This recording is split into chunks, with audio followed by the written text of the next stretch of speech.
I went through it. I was 13 when I had my pars fracture, and they put me, not only did they say 4 months without gymnastics, so I missed my season, I missed being around my friends. They took me completely out of the gym. So those were my friends. Sounds really sad. I didn't have friends at school. Those were my friends. My coaches, I spent just as much time with my coaches as I did my parents at that point in life. You're listening to the Restoring Human Movement podcast, where movement experts discuss the latest evidence-based practices to help you and your clients move with mastery.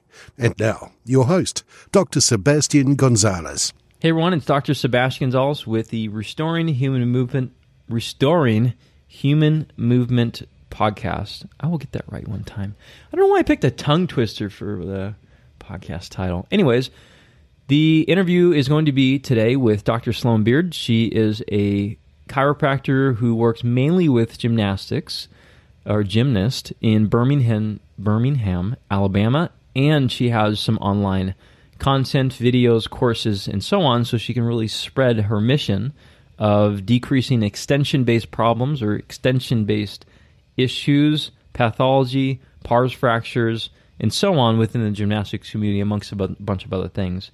So I think you're really going to get a lot from this interview today. If you are a clinician, you're going to learn how to communicate well with your patients, because it's interesting. I don't get this feedback a lot from people. I don't get this conversation a lot from people, is that she identified that who these patients are, these 12-year-old girls, is that they're athletes. That's their identity. So she has to address the possibility that these people are losing their identity as they get an injury and they're out for 3 to 4 months if need be. So it's an interesting part you'll probably get from her. Also, too, she's going to tell you some stuff on how to reduce extension-based lower back pain. And we go into some fun stories such as urinals and urinal biscuits and elephants. Those are all going to be really fun. If you're a gymnast, you're going to get a lot from this, and just realizing that there's actually help for people just like you. And these problems are really common, says Dr. Sloan, and there's solutions for you with it. So you don't have to do gymnastics in excruciating pain. There might be a little bit of pain, but there is solutions for you out there. Now, before we go too far with this, let's do a little bit of a personal corner with me, and then we're going to go straight in the interview with Dr. Sloan Beard. So I was making an observation recently about garbage, trash, stuff that you see in the gutter, and I was thinking, who the hell litters anymore? And I know that no one really enforces that $10,000 fee or $50 million fee they have for littering, but I really think they should. And when I look around, I'm trying to think, who the hell is littering? Because I can't recall the last time that I actually, walking a dog, I left any dog crap. Just pick up your dog crap. But I don't remember the last time I actually littered unless something flew out of my car when I was driving. I'm like, I can't stop on the freeway. I pick up every single thing. And I wonder who the hell's littering. So I look around and look at the quality of the litter.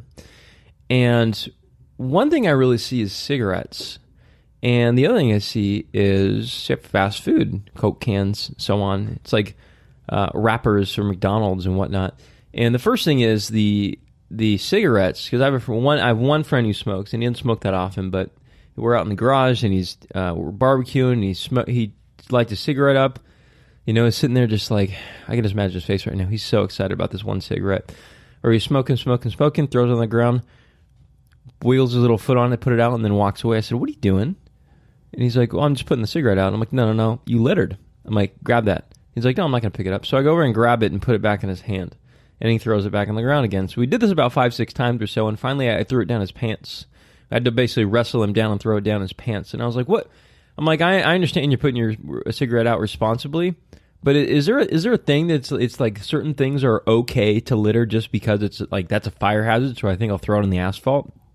I mean, you look at this other litter, you look at the fast food containers, I'm thinking, Doritos bags, McDonald's, KFC, all these things, it's like you look down, you're like, who is eating these things?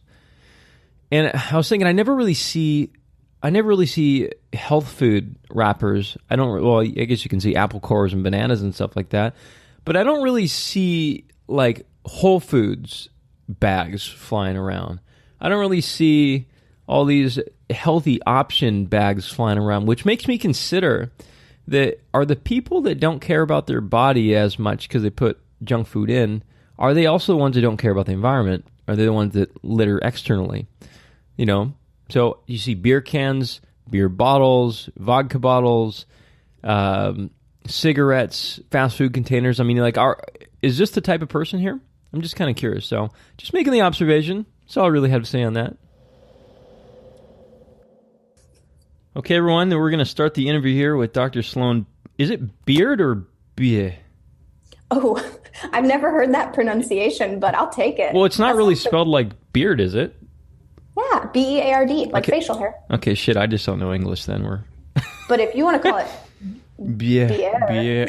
Well, so Beau's name doesn't look like Beau, I imagine B-O, not B-E-A. Oh, because he gets fancy. Yeah, B-E-A-U. Why did he get so fancy? I don't know. If he were extra fancy, they'd add an X on that and go ahead and make that Cajun. Ooh, that's kind of like a Van Damme. Jean-Claude?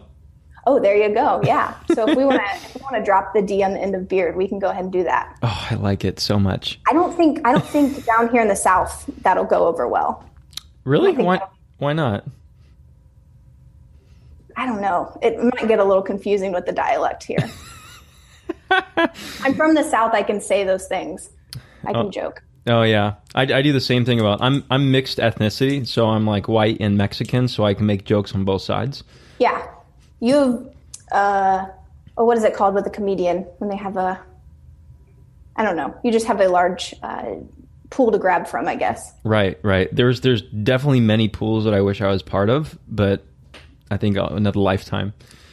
Okay, so I thought we'd have you on then just to frame things. Just the audience is there's a lot of young clinicians and DCs, PTs, ATCs, exercise science people that come on. So let's do a couple nice things for them, but also too, if gymnasts end up on here, I don't know how many gymnasts are my listenership, but so let's act like one of those is over our shoulder if we say something technical. Does that sound good? Yeah. So I need to explain like what a Tkachev is. I think you got to explain it. Yeah, I think you got to explain that right now to me. Yeah.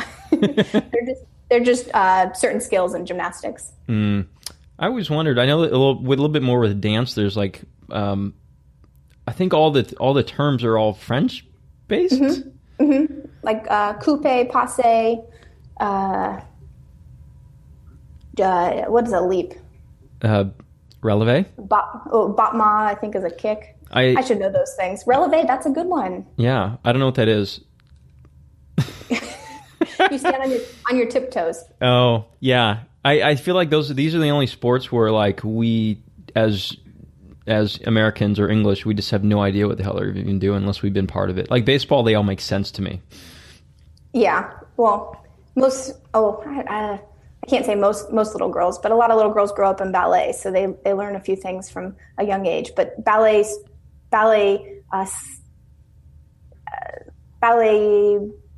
words translate over to gymnastics quite a bit. So, is there tumbling words, by the way? Back handspring, flick flack, if you will. Flick flack. Bounders, round offs. Those are tumbling words. Okay. I think that you could figure out what a back handspring is, though.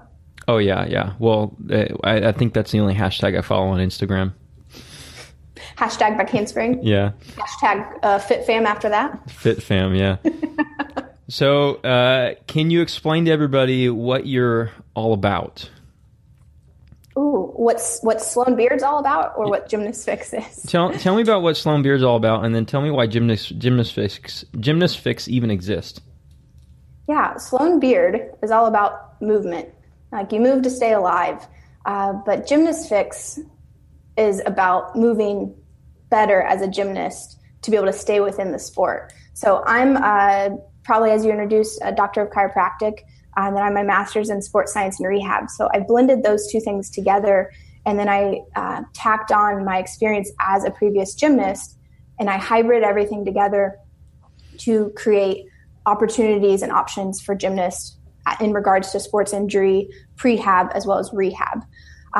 So I grew up a gymnast. I started just before I turned 3, and I like to say I retired from the sport I don't like the word quit. I retired in my junior year of college. So I had the opportunity to compete for Ball State University for a few years, which I am oh so grateful for. I was always like the little engine that could. Like, I probably shouldn't have been an NCAA gymnast, but I had coaches that believed in me and fought for me, and I fought for myself. So I competed a few years in college.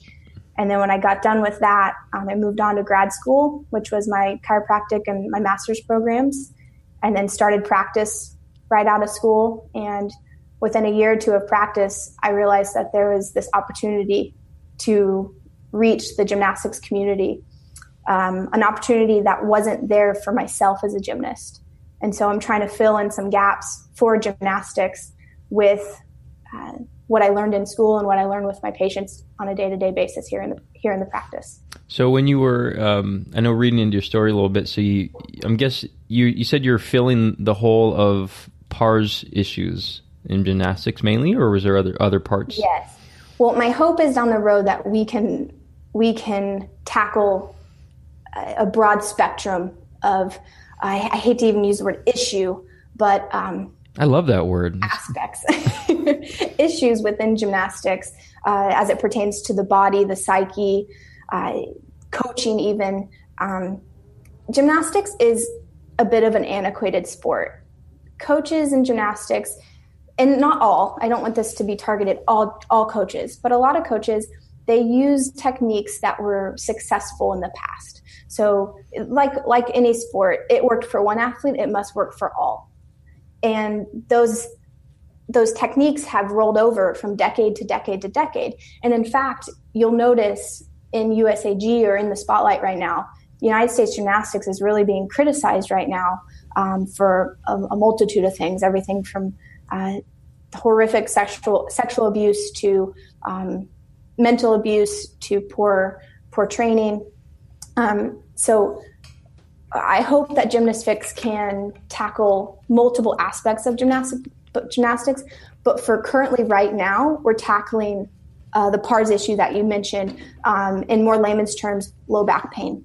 So low back pain is by far the number one complaint I hear from my gymnasts inside my practice and from coaches that I talk to around the country. And it's the most pesky, can't get rid of, can't work themselves out of, most common complaint. And so there are so many options to prevent it from occurring, but then there's so many options to rid it once it's happened. And I just want to offer those options. They're not being utilized yet. And it's always been a mindset of gymnastics that back pain is just a part of the sport. You know, when you think of a gymnast, when you close your eyes and you picture like if an image of a gymnast, what are they doing? They're doing a back bend. Yeah, they're doing like a back walkover with their leg in this beautiful acrobatic split. Well, gymnastics is a lot of bending. It's a lot of extension over and over and over again. And that takes a toll. You and I know, as a practitioner, you know the low back, as good as any practitioner out there. And you know what extension can do to it, especially at a young age. So take a prepubescent female gymnast that's extending for 30 hours of their week, what that does to the low back. So in gymnastics, we've just always assumed that was just a necessary evil. Like, oh, you got a bad card, you got back pain. Mm-hmm. Guess you're going to have to deal with it. I was that gymnast. At 13, I had back pain for months. I think it was about 8 months of back pain before a doctor actually finally diagnosed me with a PARS fracture, which I hate to throw out the word fracture, but I was told numerous times, hey, you just find a different sport, or you're going to have to suck it up if you want to do gymnastics. In fact, the night before I was diagnosed, my mom and I had a conversation, and I'm crying. I was like, Mom, I can't go to practice tomorrow.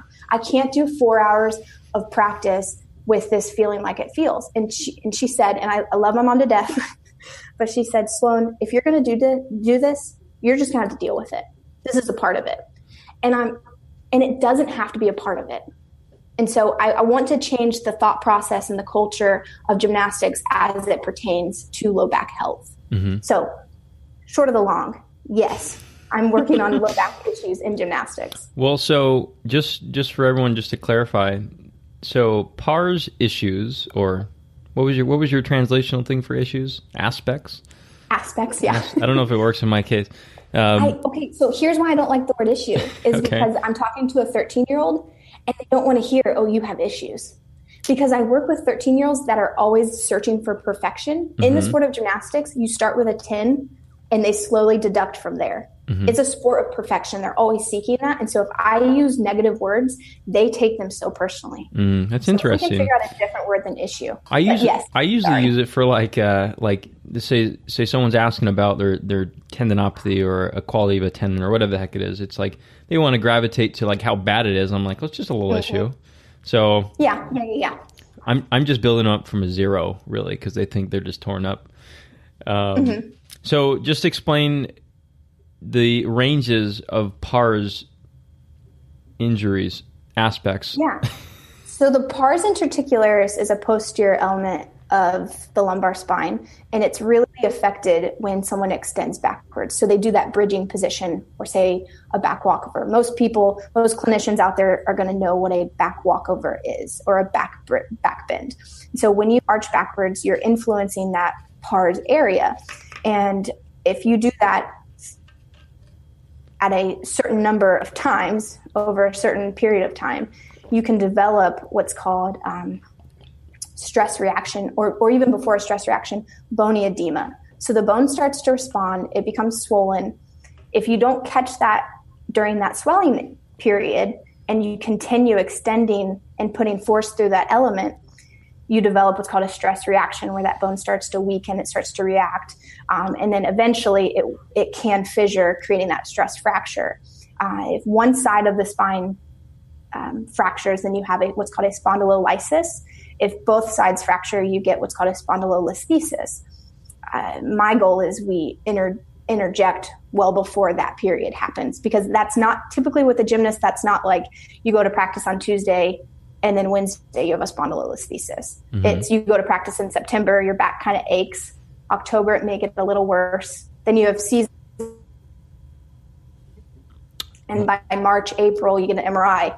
Then you have spondylolisthesis. So you have this period of time that you can interject.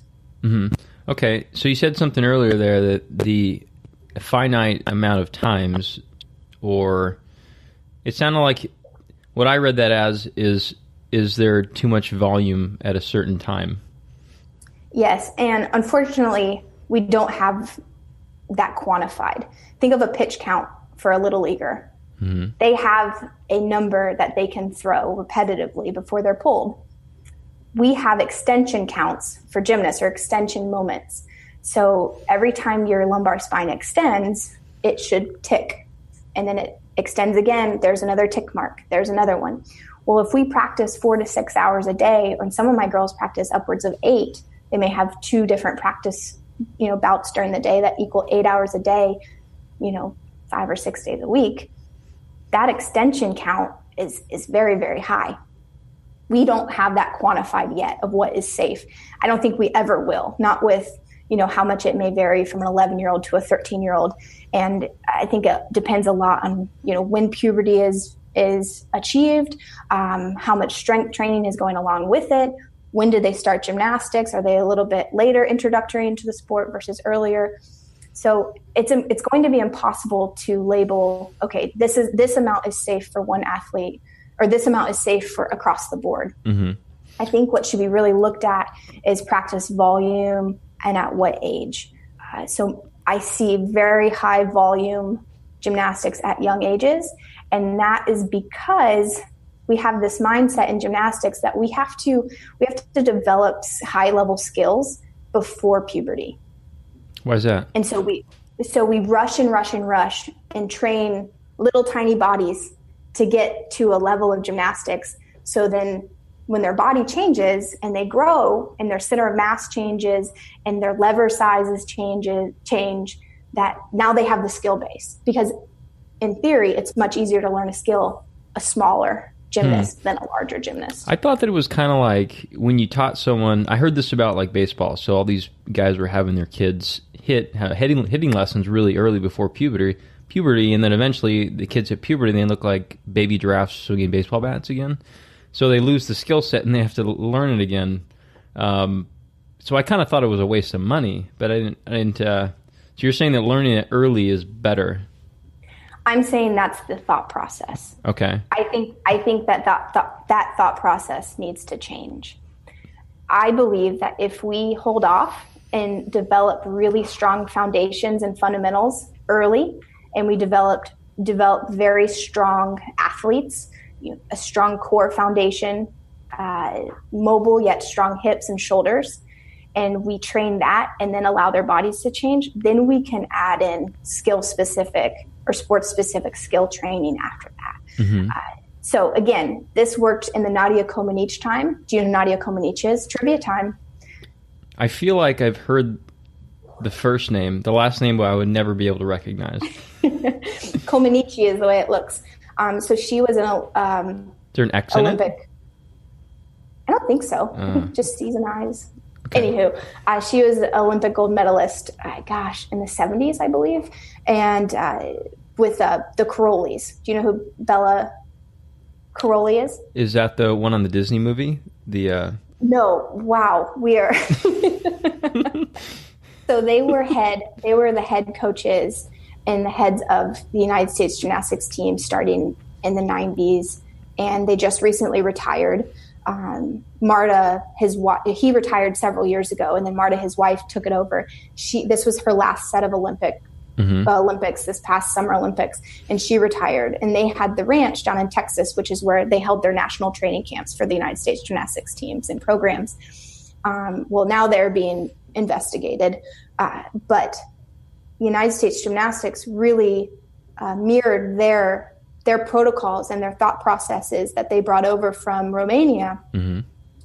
And so it worked in the 70s to push teeny tiny bodies to this point. And so then it worked in the 80s, and then we mimicked it in the 90s and the 2000s. And it's just not, there's more flaws in it than positives now. If you look at our last Olympic team, they're much older. There's some in their 20s versus our 96 Olympic team. They were 16, 17 years old. So I think that the sport is changing to peak at a later age for women. But it's still, just because it's changing in that direction doesn't mean that everyone trains that way. Mm-hmm. So back to kind of the original point, I think that the low backs are really threatened in the PARS region due to early training, early volume of training. So how would you, in the Gymnastics Fix, what have you done to kind of offset this constant triggering? Or I'm guessing you built a supportive system. Yeah. So I had several patients come into my clinic, several gymnasts with that complaint. And so you start to see a pattern, and you start to work with them on how to work on some anti-extension work, utilizing the diaphragm a bit more. I'll go into that in a second, of what really my rehab focuses on. But after starting to see the pattern in the large numbers, and people would reach out to me from other states asking, how can we replicate what you're doing in Birmingham? Because we can't make it to Birmingham, but my daughter's back hurts. So I realized I needed to make this accessible for others, not in my town that I treat in. And so with Gymnast Fix, it's kind of organically grown into this online platform where I have online courses now that gymnasts can log into and follow a series of rehab movements, whether they're movements or exercises, different kinds of stretches, strength training drills, and they perform these protocols for like 6 to 10 weeks, trying to change their movement patterns so that they can spare their low back more during extension movements. So they can reach that online, and they don't have to be here. Have you gotten any coaches to sign on it and love it or hate it for any reason? Yes. So I work closely with a handful of coaches that have really opened themselves up to some critique and some suggestion and some partnership. I think that they are excellent coaches for so many reasons, and one being that they're willing to learn. Now, I have other coaches that are very shut off to it. They're not interested in learning. I'm sure. They do it well, they do it right. But the coaches that I do work with, They've been so receptive, and they've seen a drastic reduction in low back pain in their programs. That's not to say it's completely gone. Gymnastics is a brutal sport that I hate the word injury prevention, because I'm not going to prevent low back pain, but I can reduce it. We can reduce it through these movement changes. So the coaches that I do work with are rock star coaches and super receptive to learning a bit more about biomechanics and how they can utilize biomechanics to their advantage, rather than just sticking to what they've always been taught. Mm-hmm. So explain anti-extension again. Yeah. So your body extends. That's a God-given movement that we should be able to do. But we have actions within the body that help reduce the impact on certain joints while we extend. Same thing for flexion. We should bend over and be able to touch our toes, but I'm sure you have several patients that are very scared to bend over and touch their toes, or bending over and grabbing their socks, put them in the ER, right? So certain ranges of motion we're supposed to be able to achieve, but sometimes they can feel threatening. So in gymnastics, gymnasts are put into tiny little leotards, and they're told to present very big. They're given certain instructions, like have a very proud chest, look up towards the ceiling, raise your chest up towards the ceiling. And what do you know as a practitioner? If you're told to bring your chest up and you're in a very small leotard, what do you think a 16-year-old girl is going to do? Well, they're definitely not going to make a big belly. They're going to get real thin, huh? Yes, they're going to draw that belly button all the way in. They're going to suck in, and they're going to pump up their chest, because that's the coveted position of a gymnast, is this drawn in, slim waist. So you and I both know, and practitioners out there know, that is completely devastating to the stability of the lumbar spine. So if we're doing that for hours a day, and then we're told to extend with tons of force, do you know when the gymnast impacts the ground, when they impact a spring floor, not even like a hard floor, but when they impact the ground, a spring floor, they can absorb up to 17.2 times their body weight. Mm-hmm. And then they're sucking in at the same time. So that's destabilizing the spine. So when we go through those normal ranges of motion, our body doesn't have the protective mechanisms in play to protect itself. So I'm guessing it's just riding on the facets, probably. Absolutely. So I see in young girls, 12, 13, facet arthropathy already. Really? Damn. Yes. It's, and I'd probably see it younger if I actually had images of younger gymnasts. Mm-hmm. So the very first thing that we work on, if I'm with a gymnast, it doesn't matter if they're like, Sloan, I sprained my big toe, or I have headaches, or my shoulder hurts when I do casts, or even my low back hurts. The very first thing we do is assess diaphragmatic breathing, because it is so foreign to a gymnast. They're always sucking in, they're always drawing in, they're holding themselves in that small position, or that hollow position inside that leotard. They're scared to let their body relax through their midsection like that. From a patient communication standpoint, so when they walk in, they're like, well, I turned my ankle, and you're like, we're going to work on breathing. How do you have this conversation with them to make them not knee-jerk, like, I'm out of here, this place sucks? Do we have 30 more minutes? It's a long conversation. And it's not like I neglect the ankle. We definitely pay attention to the ankle if they're coming in with an inversion sprain. But while they're rehabbing the ankle, they might as well get some recognition of the core going. They've got the time to spend on it, might as well. And distal stability, or distal ability, comes from central stability, mm-hmm. right? So a vulnerability within the ankle can definitely be influenced by a vulnerability at the low back. So I try to explain to them that the most foundational or most fundamental thing that I can teach them is how to utilize their diaphragm, how to stabilize their look. So when they walk out, yes, they may have some rock tape on their ankle, but they also have some diaphragm drills and some anterior core drills to go home and do from me. Well, I saw one of your videos. I think it was ankle pails and rails. Mm-hmm. You kind of trick them in that way too. Mm-hmm. So do you just kind of start with like, hey, I want you to lay face down and just do all this breathing work, breathing in forward, blah, blah, blah. And then, hey, here's some tape for your ankle, or do you blend them more often? No, they're definitely hybrided. They're definitely blended together. And also most gymnasts I work with want to have a collegiate career or want to have an elite career. And they know that this isn't the only time that they're going to face injury. So every injury we look at is with like the glass half full. This is an opportunity. This isn't a sideline. Like this isn't a, oh man, I'm going to miss the first meet of the season. No, this is a blessing. This is you getting to take time that you can now make your ankle stronger, and we can look at other parts of your movement and other parts of your body and bulletproof those. Mm-hmm. This is a window of time that we're gifted to focus on how to make your core a bit more stable, even if that wasn't the issue that you walked in to me with, because I know that if I focus on that, it's going to optimize their performance as well as reduce injury potential in the future. Mm-hmm. Good. So if they have 10 more years of gymnastics, let me help them out with those 10 years. Even if I can't get them to, do their floor routine the next day on that ankle. Mm-hmm. Yeah, you're doing more. They're up for it. The long play. Mm-hmm. They're completely game. One way I've been able to equate torso stiffness to motor control of the extremities is I'll stand them in the middle of the room, like no matter what injury they have, and I tell them I put my hand in theirs, and I said I'll give you $1 if you can push me over without using your belly.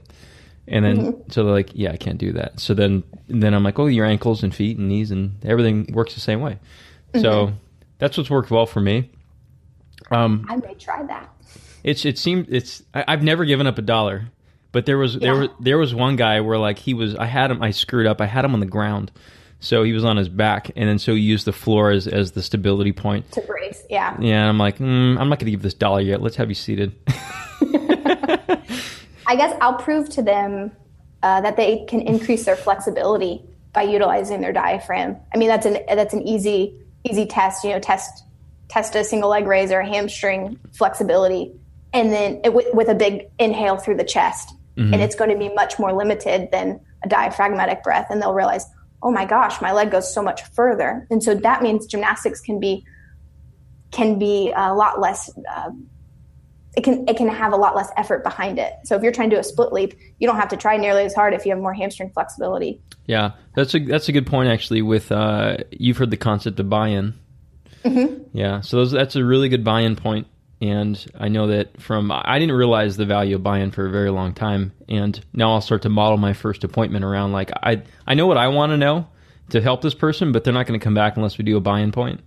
Absolutely. Mm-hmm. Yeah, that is definitely been a learning point of mine as well. I'm sure you and I probably practice pretty similarly. And so we're not necessarily looking at, pain relief right away. We're like, big picture. Let's look at the big picture. And I've had to rein myself back in quite a bit and be like, no, like people want to feel good, mm-hmm. So I've had to really focus on, pain management in the beginning, making light of what the long-term goals are. You know what? I've never had this happen with a gymnast. I've had this happen many times with other populations, but that their long-term their goals, doesn't even have to be long-term goals, their goals don't align with my goals. Mm-hmm. So then it might not be a good fit, or I have to change my way of thinking. But a gymnast is always on board for looking out for their next 10 years. Mm-hmm. The weekend warrior is not always on board for that. Yeah. I find the weekend warrior usually pick up their sport because of a secondary level goal, like a weight loss or mm-hmm. something like that. But I like that your target market is exactly you. Oh, thank you. It's so, when I'm with a 13-year-old, it is like, this is something the 13-year-old would write on Instagram. It is life. Well, I know all the feels. It is life. Oh, it is so wonderful. I beam, like you can see me via Zoom right now. Like it is just completely where I'm meant to be, is working with those gymnasts. Mm-hmm. I can be goofy. I don't have to, use my doctor talk. I can be relaxed. I can sit on the ground with them. I can take my shoes off. I love that patient base. Mm-hmm. And it's a good thing too that since you're not, how old are you? You're not very old. I'm 30. I turned 30 last month. So you won't deal with the you're a little too young to help me type of thing.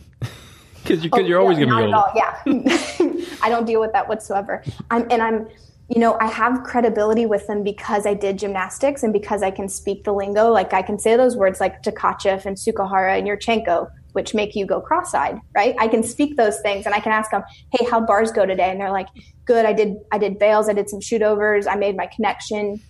They can say those things to me, or they can say, my shoulder felt tight during my pirouette, but not during my kip. And I know what they're talking about. So that gains me some credibility with them.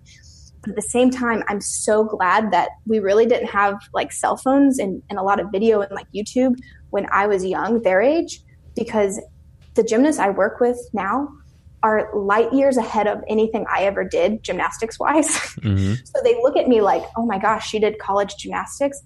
But my 13-year-olds, they're better than what you were. Spank me in gymnastics nowadays. Yeah. So I have some credibility with them, but I'm glad that there's no evidence of how much better at gymnastics they are than I was. Right. We had like back in the day when I think I was like probably 12 or so, 11, 12. So there was a local skate shop. And so we're like, hey, we want to get sponsored by this local skate shop so we can get free shit. And so we're like, what do we got to do? And they're like, well, you got to provide a video. And so we provided some videos, and I thought they were okay. And then we watch all these other videos of people doing stuff. We're like, well, it's pretty damn good. And you see the shit now, it's like, there is no way. No way. Yeah, I'm so glad I did gymnastics in the decade that I did compared to now. These girls now, I don't know if you catch any on TV or not, but US Classics just happened, which is a big national meet. Simone Biles came back. She reappeared. I'm not sure if you're familiar, but maybe some of your listenership is. Well, we're going to really see how many people follow USA Gymnastics now. You're going to have a lot of skips this week. But anyways, so US Classics was on, and I was just blown away. Like, these are human beings performing the skills that they're performing. It's mind-blowing what gymnasts in 2018 can do. Well, it's interesting, like I'm more familiar with dance, and so I've learned that some of the simplest movements for the dancer is the best for the audience. And like all the small nuances, like oh, well, their lines weren't good. It's like, how the hell do you see that? But like that split looks really good, and they're like, that's the easiest thing in the world. I don't know if they have that in gymnastics too, but you probably look at it from a different. Ooh, I think I'm losing you. Do you hear me, Sloan? Yeah, you just came back. Okay, I'm guessing in the world in gymnastics, you kind of look at it differently when you're watching someone. You're like, God, that's really technical and good. Yeah, I probably have a different lens looking at it than, say, Beau does, my husband. I can still admire the skill level, but I am looking at amplitude and lines and momentum, and during a bar set, do they keep momentum, and do they have any kind of pauses and stuff that maybe you or him wouldn't pick up on? I would definitely grade them down from a 10 to a 9 at that point. Too many pauses. Oh, well, you would know. You would know. So earlier off air, you mentioned, I think, a couple good talking points. I think we get this in a lot of sports, I'm sure a lot in gymnastics, is they're scared to go to someone who's going to tell them to stop or just suck it up. So how do you kind of mitigate that? And actually, how do people, when they come to you, if they come to you, how do you relay that actually you won't be that person for them? Well, yeah, so 2 reasons that I think that people are going to be scared to go to a physician right now as a gymnast. One, they're going to be told you're missing out on season, or you need to take 4 to 6 weeks off. I mean, that's the classic protocol, right? Oh, your ankle hurts, take 4 to 6 weeks off rest. And a lot of practitioners that don't know, that are unfamiliar with the sport of gymnastics, will say, no, you can't go to the gym. Well, as a former gymnast, I know that if they go to the gym, and even if they can't use their ankle or their low back, there's so many other things that they can accomplish during their time period at the gym. So I never take them outside of the gym unless I truly think it's needed for their psyche at that moment. But there's so much they can accomplish on other events or, rehab wise. And it's just good for them to be around that sport and around their teammates. So I keep them in the gym. So I make that very clear up front that is not my intention. My intention is not to take them away from the sport. But like I said to you earlier, I start off every appointment with a gymnast I tell them, hey, name me 3 things about you that have nothing to do with gymnastics and nothing to do with the injury that you're coming to me with. And most of the time I get crickets. I mean, they sit there and they kind of twiddle their thumbs and they look over at mom or dad and they don't know what to say to me. And I tell them, like, we have all day. I could sit that whole hour appointment sitting there waiting for them to tell me 3 things about them, because them recognizing that they have more about them than just gymnastics is more important than any rehab I can give them. So once we go through that, I make it very clear to them that my goal with them is to keep them in gymnastics. I don't want to take them from that sport, because at 13 and you're a gymnast, you identify completely as a gymnast. That's all you know.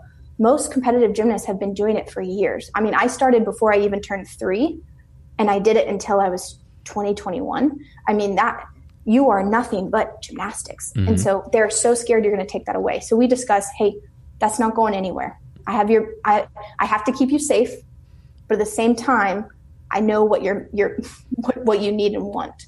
So I work with them on that level. Now, another reason that individuals are having a hard time seeking out medical advice right now is, unfortunately, the scenario that came about this past year in the media with certain medical practitioners taking advantage of their athletes. And so there's a fear aspect to practitioners right now. So I can see that they don't want to go to a provider, mm-hmm. not wanting to set themselves up for that. Am I making myself clear with that? Do you know where I'm going with this? I can guess, but honestly, I don't have cable TV, so I don't have a lot of. That's why I don't know all these gymnasts, by the way. I'm going to start sending you videos. I'm going to start tagging you on Instagram. Like, look at this. Check this skill out. Look at this girl. She's Mary Poppins. That's her name. So I'm specifically referring to the Larry Nassar situation, where he physically and sexually abused hundreds of athletes over the last 2.5 decades. Only gymnastics, or is there were other sports. There were definitely other sports. He worked for Michigan State University, so there are other sports within Michigan, some like softball, swimming, and then other people would bring their athletes to him as well. But he worked for the United States Gymnastics. Mm. So he was the team provider. So anyone that was on the national team had to see him. And he became their friend, their escape. He groomed them into thinking that he was helping them. So that's out there. Mm-hmm. Parents may be shielding their 12-year-olds from finding out about this, but they're going to. And so that I know I have a few girls, I've seen a few girls that have been affected by this, mm-hmm. that are very nervous of putting their health into the hands of someone of authority like that. Mm-hmm. So back to your original question, or statement about gymnasts being nervous about seeking out medical advice. One, they don't want to be taken away from the entire thing that they identify themselves as. And 2, what's been in the limelight, the spotlight over the last 1.5 years has been a medical provider that worked for United States Gymnastics, that worked for USOC, for the Olympic group. He took advantage of gymnast after gymnast, athlete after athlete for 2.5 decades. Mm-hmm. Well, I would imagine you're female. I would imagine the threat would be down. Yes. Maybe. I hope that it is. You can't just assume all the time that it is, but I think that I present myself in a non-threatening way. I think that maybe there's an advantage to that because I am a female. Mm-hmm. That right now in the sport that needs to change so drastically within the culture, that me being a female can be a positive direction, or a positive within medical care within this sport. Now we just got to stop you from being a chiropractor, because that takes that brings the threat about again. Yeah. Oh man. That my threat level just went through the roof. Yeah. Scary, crazy chiro. Yeah. So what you said earlier with the identity thing, actually. So I've been writing some content. One of them is it's a lumbar spine book. And so I wrote the story that I had an injury in high school, no pars fracture. They did check that for me, thank God. And I eventually had one in August again. And this time it was interesting that, I mean, I had the opportunity and knowledge to kind of internalize and digest the mechanics of it. Yeah. But I still... Maybe a good and a bad thing. I know. Yeah. So I actually went to Cody as my care provider, and Brennan. Smart choice. Yeah, right. Smart choice. Well, Andy was around the corner. He's a good deal. So he helped me through that because there's obviously some fear avoidance things and so on. But I actually took the first 2 weeks of my own rehab and wrote like a diary of it, and even did an audio version. And I'm proofreading the thing right now, and there's a lot of questions of like, okay, so you can't play. So I still play baseball on the weekends, and I've always been athletic. I can do pretty much anything, and I'm basically Superman. Yes. But I couldn't really do that anymore. So the audio on that is like, I'm listening to it, and I'm like, man, I was depressed as shit. And I question like the identity version, because it's like, if this is who you are and this is what you've been for like the last handful of years, and what the hell are you now, and what's your purpose in life? So I do think it's a really important part for sure. Yeah. I went through it. I was 13 when I had my pars fracture, and they put me, not only did they say 4 months without gymnastics, so I missed my season. I missed being around my friends. They took me completely out of the gym. So those were my friends. Sounds really sad. I didn't have friends at school. Those were my friends. My coaches, I spent just as much time with my coaches as I did my parents at that point in life. For me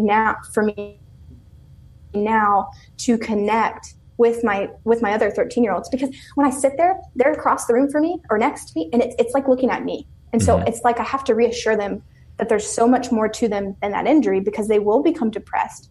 And you know as much as I do, especially with your experience, that the way your mindset is during that time completely influences healing. Mm-hmm. So I'm not just doing it so that they're happy. I'm doing it so that they heal faster. Mm-hmm. Yeah, definitely big parts. And I think definitely missing parts in a lot of, like I missed that part for a very long time. And I think I could do a way better job of it now. I have this whole like line item thing when patients come in. I'm like, okay, what is the biggest thing holding you back from your care? Just trying to break through the barriers. And every time I look at my sheet, I'm like, damn, I didn't ask that question. Yeah, I missed that. Yeah. Well, we're all human, aren't we? Yeah. Well, it's just it's uncomfortable to me sometimes, because I don't know. Maybe I'm in a rush to do the problem solving part, but I forget about the person sometimes. You're probably a lot like my husband. So my husband, Beau, and I practice together. And even though we tell people we're like the same doctor as far as training goes, we practice very differently on the patient interaction side. I'm like the feel good fluff and are you a hugger? And I'll go in for the hug, right? And he's like, let's get down to business. He's that problem solver. He's got to figure out X, Y, Z. He's got the gears going. And I'm like, let's sit back. Let's talk for a while, So I think if you like put us together, it would be a pretty good practitioner. But I definitely miss a lot on that bulleted list of what I need to go through on that first visit. So we're both human. So you did mention on the street, then what was Beau's pickup line? Oh my gosh. Well, I will say this. He said his first line to me, his first sentence to me ever when we first met, delayed our dating for several years. Oh, really? It didn't go that well, huh? No, I'm kidding. We were friends for the first couple years and started dating probably our, last year and a half of school. So, school is just shy of 4 years. And we decided, hey, let's give this thing a try. Maybe a year plus left of school. But so we sat down at orientation for grad school, and he knew some people in class, and I didn't know anyone. It was my first day there. And so I sat down in the second row, just off to the left, because I didn't want to be dead center in the middle, but I wanted to be a good student. So second row, and then behind me was this and I was all by myself. I was in the whole row all by myself. And then there was this group of guys behind me that all knew each other and were friends. And I'm terrified. I'm sitting there. I'm so nervous. And so he reaches out and taps me on the shoulder. And he's like, hey, what's your name? And I say, Sloan. And before he ever even introduces himself, he goes, your name was on the urinal I just peed in. Was it actually the name of the porcelain, or was it the urinal biscuit? I don't think Sloan makes urinal biscuits. I could be wrong. I guess They'd be I guess dumber I than don't look not at to. too many urinal biscuits in my life. But you've never seen Sloan plumbing, like Sloan sinks and Sloan toilets? You're going to see them everywhere now. No, I have. There's a lot of Bemis out there. I've seen a lot of Bemis and American Standard. American Standard. I'm a snob. It better be Sloan. If I'm going to use it, it's got to be Sloan. Is Sloan? Wait, do you have Sloan toilets in your clinic right now? We should. It's a good point. Or at least call our landlord. Maybe a sticker. Put a sticker right over American Standard. Take this, American Standard. Yeah, I actually think those, like, I don't know about the toilet biscuits as being like a great thing, but it's always a battle to break them. You want to be the one, but then I can't say I've had that experience. Oh, it's amazing. You like walk out of the bathroom like, yes, got it. But there's those piss mats too, which are like they got little arms on them all over it. They're like, what would they equate to? They're like a shag rug in there, but they disperse the splashback. Amazing. I can see how that'd be really helpful for you. It's great. And they have that bee in there. And they what? There's the bee. Have you heard about the bee? No. I don't know if Sloan makes bees on their urinals. What's a bee? So there's a bee in there. There's nothing but white porcelain, and there's a bee. It's pointed to aim at. I don't know if they meant it as that or if they actually, because I think they put it there to minimize. That's the point of minimal splashback. Like a letter B or like the insect? Insect, bumblebee. And so maybe if you hit that spot, like according to physics, you're going to have less splashback. I think it depends on how tall the pisser is. Now, are you referring to the individual or to the urinal? Oh, well, probably both. Maybe if we had an elevating, descending urinal, and we know that business model. Yeah, it's always at your shoulder height as being optimal height for minimal splashback on the bee. I bet you there's some research lying within that statement about less stress on the lumbar spine according to urinal height. You could roll with this. Well, I think though, if we're going to actually go down that route, you have to make a footprint too, because they might lean in, extend, and then you're going to have to train them. I've never heard that from a patient. I've never had anyone come in and say, I threw my back, the whole quote, I threw my back out peeing in a urinal. But I've heard I threw my back out using a toilet. So. Well, I bet those people, though, that if they did throw their back out using a urinal, they'd probably be one of those ones that puts their hands on the wall. Absolutely. Disgusting. Where were we? Somewhere in between pars fractures, uneven bars, and urinals. Gosh, you should really listen to the whole show. So, back on Gymnastics Fix then. It's a video-based program. Yeah, so the videos, they're tutorials, so to make sure that the gymnast knows what the exercises are. There's pictures, there's detailed descriptions, there's bullet points, and then there's video. So it kind of covers all bases that, hey, you should be able to tackle this exercise that I'm sending you. What do you find the success rate of people getting the right position and tension on a video versus in person? Yeah, in person is higher. I have to say, in person is definitely optimal, but it's not realistic for everyone. Like I'm working with a girl right now in Okinawa. There's no way that I'm going to be able to put my hands on her and make sure that she's getting proper intra-abdominal pressure. So we try our best through video and through feedback. If they have any questions, they're welcome to reach out. I check in with them every 2 weeks or so to make sure that everything's going well. And then there's a lot of repetition. So it's not like one and done, like, you do this on Tuesday and let's hope that you got it right. It's repetitive over and over again, and the program builds on itself weekly. So it's really hard to build on an inaccurate exercise. So I hear back from them quite a bit if they feel like they're not getting it right. So on the video, when you're doing that with them, or when you're doing the feedback with them, what are you looking for to see if they're doing it right? And what are you looking for, or what type of cueing can you give them verbally to make it better? So while in the video tutorials, I'm talking through it quite a bit. I'm giving them ways that they can challenge themselves. So I'm just going to think of something really simple right now. So think of just a very easy dead bug position. So on their back, I'll instruct them, hey, put a towel underneath your thoracolumbar junction. Of course, with them, I won't call it the thoracolumbar junction. And then I'll challenge them. I'll say, hey, put your hand out to the side and try to pull that towel out as you disassociate and move your hips. And so that gives them a little bit of a challenge, and that gives them their own biofeedback to tell if they're doing it correctly or not. Mm-hmm. Or I can use like the webbing of their hand to place around their stomach to make sure that they're getting pressurized breathing within their hands. So there's cues within the video to help themselves out, but then feedback email-wise will be very similar to that. Every once in a while, if we need to get on a virtual session and just make sure that they're doing it right, we can do that. Every program that I have starts and ends with a virtual assessment to make sure that they're in the right program. And if in that assessment I notice, hey, you know what, I want to tweak something, I want to individualize this just a little bit, I'll go ahead and suggest that, and we can work a little bit more individual basis if I see something alarming. So the first fundamental exercises that you have them do, how long is that process until you actually add upon it? A week. So 6 days of movement. So let's say they start the program on a Sunday. That's when I suggest Sunday, they learn their exercises. They learn their movements. So they go through, they read, they watch videos, they practice, but they don't have to perform anything as far as repetition or time goes. Then on Monday, they start their programming.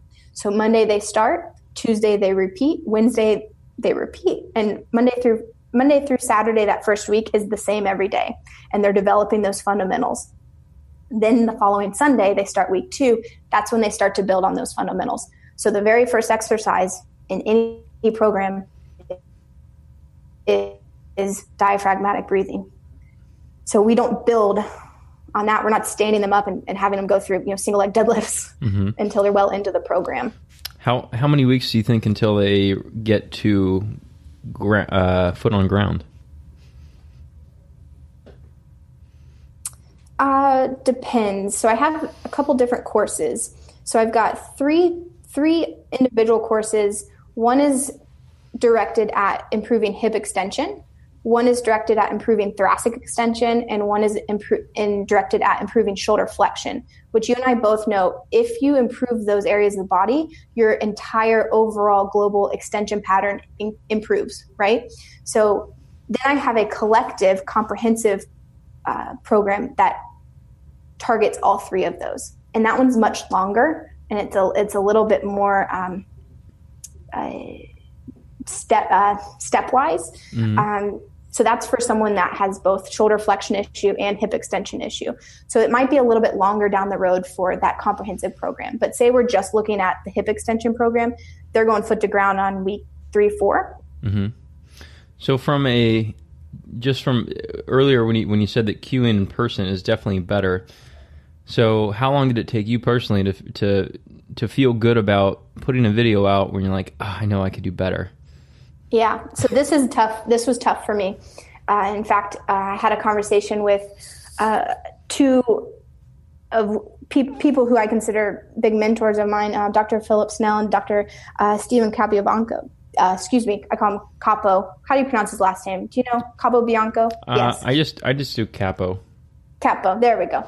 I had a conversation with them over dinner back in February at R2P, and I told them my hesitancies, how I was really nervous about making this a program that's extendable outside of one-on-one with me, because I couldn't control the variables. I couldn't control the scenario. Mm-hmm. And through their encouragement, they basically told me it was a shame if I didn't do this, because I had the intention behind it and I had the knowledge behind it and the experience that if it were going to help 80 out of 100 gymnasts, that's better than helping the 8 that could actually get one-on-one with me. Mm-hmm. So it may not be 100% successful because it's not one-on-one, but it's going to have a very high success rate compared to not doing it at all. Mm-hmm. So it was tough. It was hard, but I want to help as many gymnasts as I can, and I can't do that being behind 4 walls here in Birmingham, Alabama. Right, just a bigger cause. Yeah. So you don't have to answer this one, but I'm curious, and I know I've had this conversation with a lot of people, and it seems like a lot of people don't know the answer, or they don't have a definitive answer. Set me up here. Yeah. So how do you get around the fact that we can't really examine them if we're recommending, or are we recommending? Someone told me that, like, well, I'm showing exercises. And I'm like, well, you're kind of like, I thought we were of the degree where we're supposed to know so we can't ignore. Someone else said, well, I'm a fitness coach. And I said, nah, you're a clinician. Yes. So there's definitely legalities behind that. And so there are a lot of clauses and whatnot that I have written. Disclaimers everywhere. Yes. The way that I look at it is I'm not treating pathology. I'm not hands-on. So if someone in California is doing this, I'm not treating a spondylolysis. I'm influencing their movement pattern through exercise and movement. So that's where you get around the legality of it. Now there have been times where I talk to people and we do the initial assessment and I'm like, you know what? This isn't the path for you. I need you to find a provider locally. Mm-hmm. And we stop it there because I don't think that improving their hip extension is going to, take away XYZ. But that is my answer to that. That is a tough one. And you knew that and you set me up for that. So yeah. Yes. Well, I'll tell you my experience with it, because I did phone consults for a little bit, and then I have a friend, and he's in Texas, and we talk about this stuff, and he's like, why are you doing that stuff? And I'm like, well, why not? We're just helping more people and whatnot. And he's like, yeah, but he's like, why kind of lose everything that you have based upon, like, you're trying to venture into something else? He's like, you got good stuff going for you there. And I'm like, well, I don't know. I like to think of it as it should be okay if I'm directing them to information. And there was a guy that called from Britain one time, and he was very good at playing the game. I say, look, I direct with him. I'm like, I don't know if this is right legal advice or not, but I'm like, if I told you about the story of Hansel and Gretel, and I told you that they got burned up in that oven, is the moral of the story, don't go in an oven in a stranger's house that you don't know? So if we do it more of like, hey, here's like a theoretical model, like, how is this any different than someone picking up McGill's book and reading about lumbar spine disorders? But to mitigate that risk even more, so I don't do phone consults really anymore, but I would rather do a digital model like you are, videos, and that is literally a book. And this is how it's revealing what you do in your clinic. And I think that's okay, but we have a shit ton of disclaimers too. I've spent thousands of dollars on disclaimers. So it is a tough one. I feel, and to go back to something that you said a minute ago, I have a great thing going here. As far as the farm goes, my sports chiropractic clinic here in Birmingham, Alabama, I have a wonderful thing going here, and it can provide for me and it can fulfill me for the rest of my professional career. But I truly feel like I have been prepped for a different purpose. Mm-hmm. I have been prepped my life to serve the gymnastics community and to serve these teenagers, these preteens that have this love and this drive for this sport but don't have answers. And so my best way to do that and to reach as many as I can is through an online platform.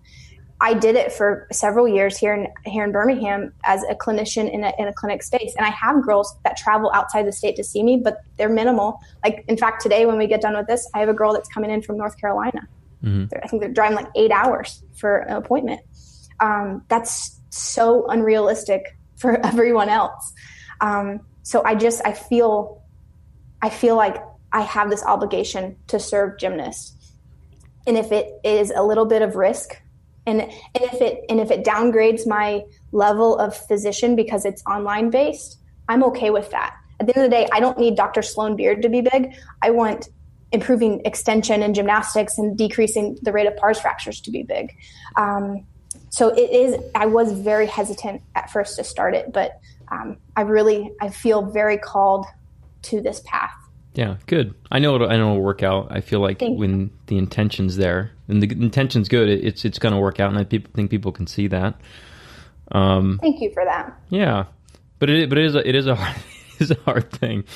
I actually thought about this before because I feel like there's enough PTs, chiros on Instagram showing themselves lifting weights and saying they do online consults.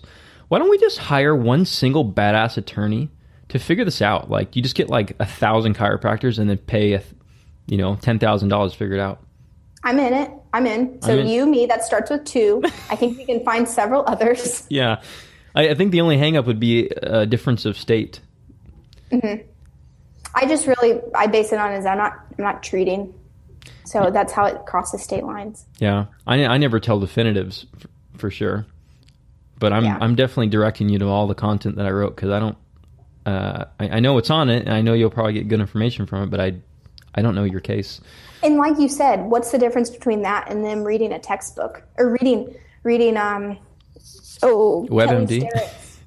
Kelly Starrett's Supple Leopard. Every CrossFitter that comes in here, they feel like they can manage their own shoulder problem because they read Kelly Starrett's book, which is a great book and it's a great resource. And I want you, if you're an athlete, if what is Bill Bowerman's quote? If you have a body, you're an athlete. If you have a body, you better know the manual. Like, read, learn about it, take care of yourself. But I don't think what you or I are doing online is any different than someone picking up a textbook. Yeah, right. That's going to be your quote for this is, if you have a body, own the manual, know the manual. There we go. I like it. What did we not cover so far that we need to about gymnastics? I don't know gymnastics too well, but I know we didn't cover diaphragmatic breathing or pelvic and thoracic diaphragm, because I don't even, actually, quite honest with you, I don't think I didn't know about that for many years and the importance of it. So my interns don't know. Really? They don't. Well, so I think it's school based, and I'm not going to pigeonhole any certain school, but their job at the schools are to get you through the testing, really, right? So yeah, that's not on the boards. Which is 10 plus years behind anyway. Right. So explain the purpose of that with anti-extension. Yeah, so I was super fortunate where I went to Logan University, little shout out there, where we had Dr. Brett Winchester. You're familiar with Brett. I think you've had Brett on the pod before, right? Mm-hmm. He's phenomenal. I had him every Thursday for 3 hours, and it was so amazing, our last trimester of school. And so he really hit home the use of the diaphragm, the thoracic diaphragm, and then how it related to the pelvic diaphragm and how to utilize that to create intra-abdominal pressure, thus creating lumbar spine stability. So I had that from schooling. And when we started practice, it seemed to be a very foreign subject to anyone, other clinicians in the area, to patients. And at first, it was a very hard thing to get across to patients. It still can be with certain patient bases, like teaching them, we're going to work on your thoracic diaphragm. And they're like, how's this going to help me pick up my kid? So I use like a physio ball or like a beach ball to help create visual demonstration for them, especially for my gymnasts. You think of pressure within a ball, being able to bounce and distribute energy within a ball. And so that relates to a gymnast. If you think of a tumbling pass, What are you looking at? Oh, no, our lights are flickering here in the building. It might be storming outside. Our lights always flicker. So I'm really hoping that we stay connected here. I thought the Mothman maybe appeared in your room. No, you see the flickering lights? I'm crossing my fingers that we don't lose Wi-Fi here. But if you think of a tumbling pass, you think of bounding elements. You think of back handspring into a flip series. So they have to generate energy and they have to keep that energy going. So if you think of a ball, if you bounce a ball, it continues to bounce, right? So it keeps that energy within it. But if you deflate it, if you poke a hole in that ball, you lose energy. As it bounces, it drastically slows down. It loses that energy from point A to point B. So that is a really good image for a gymnast or a coach to understand, is if you can continue to keep pressure within the abdomen, you can continue force and amplitude throughout that tumbling pass. You want the last skill in a tumbling pass to be the most dynamic and explosive. Well, if in your round off, you lose pressure, they keep flickering. Yeah. If you lose pressure early on in your tumbling pass, your last skill is going to be your least dynamic. So back to the diaphragm, we were taught in school And so I've utilized that throughout practice. That's when I get the most success with patients, is the ones that really get that concept and that we can apply that concept into rehab. And gymnasts seem to do really well with it once they can physically feel it. I'll tell you an example about me. In Dr. Winchester's course, when we first laid down and we were investigating this whole new idea of supine diaphragmatic breath, I had nearly an anxiety attack in class. I could not let my abdomen expand because I grew up in a leotard. I grew up sucked in for 20-something years of my life. And as a female, I have a little bit of vanity. I was told by coaches early on that I was too big, I was too fat to be a gymnast. Not to, don't feel bad for me. I'm over it. But heck, my nickname, oh my gosh, not to get off subject here, but my nickname in gymnastics when I was young was Slanionic. So I had Russian coaches and they told me, hey, in Russian, your name Sloan means Slanionic. It translates to Slanionic. So for years of my life, I went by Slanionic by my coaches. All right. I was also told by those same coaches, hey, you're too big to be a gymnast. If you wanted to be a great gymnast, you wouldn't eat bread. I was always a very big gymnast. Slanionic, turns out it means baby elephant.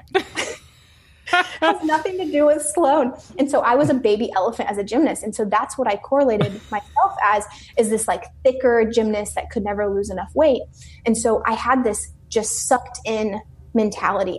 So fast forward, I'm in class, I'm trying to learn how to use my diaphragm and contract diaphragm, push down into my abdomen, inflate my lower abs. And I couldn't do it. And I would almost have anxiety over it. So it took me probably a full year to even be able to get into that breath pattern. Yeah. All right. Fast forward to me in my clinic today. I have several athletes that lay down that won't let their stomach go. Mm-hmm. They will not just relax and breathe abdominally, if you will. So that's the first place that we have to start with them. Again, whether I'm treating their big toe or their shoulder, they're learning how to breathe better because no matter, it's going to help their big toe and their shoulder, absolutely, but it's going to help them in gymnastics. Mm-hmm. So how many of your passwords are Slanionic? Slanionic? You're like, shit, I got to change them all right now. Yeah. Thank you. Thanks. Well, most of them require, letters and characters. So if you can figure those out, you're welcome to my email. Well, Slanionic 88. Yeah, there you go. You did math really well. Well, you had a nice round 30. Mm-hmm. I find the need to blend two topics you said into a couple jokes. Mm-hmm. Okay. Since you talked about urinals and now Russian too. Oh yes. So, and actually, this is a true story. So I was in my office, and so I had this employee that she loved to tell jokes, and she was good at them. I don't know where she got them all, but she said, hey, if you're in the bathroom and you were a nationality, what would you be? Can I ruin the punchline? You can, because I got a second follow-up. I know the second follow-up. No, European, yeah. So then on the fly, I told her, ooh, I got one. Okay, you're in the bathroom. You're in the bathroom and someone's waiting on you. What nationality are you then? Russian. You're Russian. And then, so later on that night, I told that joke again. And someone said, you stole that joke. I'm like, no, I didn't. That's my joke. I made that shit up. Original. Yeah. And she said, no, Ellen told it today. You took it from Ellen. I'm like, Ellen stole my fucking joke. At least she may not have stole it, but at least you're on the same level as Ellen now. Right. Oops, wait a minute. Is there going to be gymnasts listening to this? I just cussed. It's okay. I guarantee you most of the coaches do as well. Okay. Yeah. Me and Ellen call me. So if you need a rider, let me know. Yeah, if you need a rider for the rest of it. I don't know who your rider is, but we resonate well. Okay, I have a follow-up to that joke. You got a third? Holy shit, okay. Yeah. Okay, so you're done using the bathroom. You're washing your hands and you walk out. What are you? If for some reason I want to say Ugandan, but I don't. That's a good one. You're Finnish. Oh, they both work. Shit, okay. I wish we can come up with this on a fly. Yeah, we need a fourth one. Well, something surrounding you're in the bathroom and they have after bathroom mints, and you walk out. You're Swedish. No. That is not up to Ellen's level. Ellen just fired you before she hired you. They all sit around on a couch and make these jokes all day, I'm sure. Like, I just needed a little bit more time. Yeah, okay. So as we start to come into, we've been on for an hour and 10 minutes.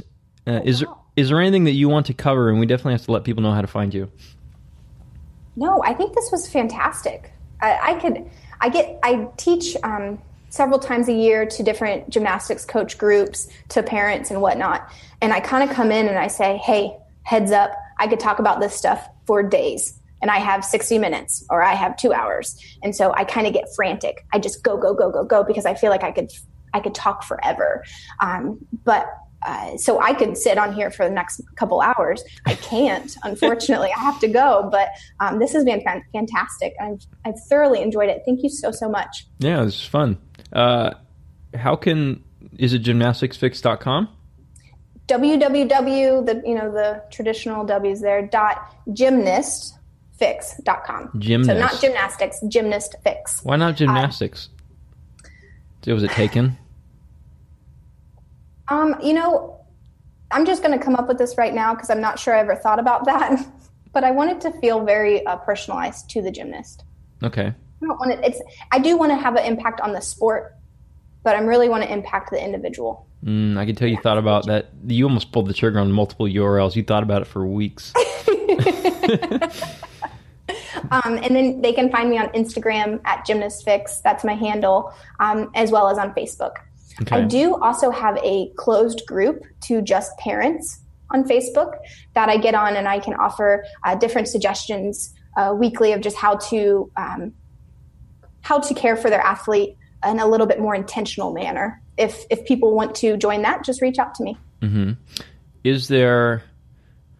Most people that have online content have some type of giveaway through an email campaign. Do you have that? Clickbait. Wait, clickbait? No. Lead magnet. What's a lead magnet? Clickbait, but no, clickbait's like it's the thumbnails. Mm-hmm. We do have an email campaign that gives out a lot of great resources that pertain to how hydration cheat sheet. So making sure that your gymnast stays hydrated, and there's a few more tips to that than just drink water. There's a nutrition cheat sheet out there. There's a sleep cheat sheet. There's a recover better cheat sheet. So all of these are free resources for gymnasts and for parents. And I also have several videos that are geared towards gymnasts as well as to coaches. So how to improve landing techniques to save the knees, as well as the low back, how to start your gymnast on some intra-abdominal pressure drills. So if people are interested in that, they can enroll in that campaign by just going to my website and then giving us their email in the interested or in the pop-up box. And if you want to be treated by you, Birmingham, Alabama. Mm-hmm. Got it. Okay. So thanks for being on. Thank you so much for having me. Yeah, it was good. Cool. Great. Thank you so much for that interview, Dr. Sloan. Everyone, if you're looking for the show notes on that, go to p2sportscare.com, and we are now having a pretty good search function, and it's drawn up a pretty good list of curated content. So if you just go through and put in Sloan, Sloan, I guarantee she's probably the only Sloan that I'm going to interview in a very long time. That's probably the easiest way, or whatever media player you have right now, iTunes, Google Play, whatever the hell else, Stitcher. I don't know what else there is for podcasting. Maybe I should get on that pretty soon, marketing-wise. Anyways, there'll be a link in there. So just go through. It'll take you directly to the show notes and all the links and correlated stuff that we would have talked about. You can find her website and contact information on there as well. As you can tell, it's really hard to do product promotion as well as be a good clinician and digest content in a simple way, but still kind of be respected by your peers.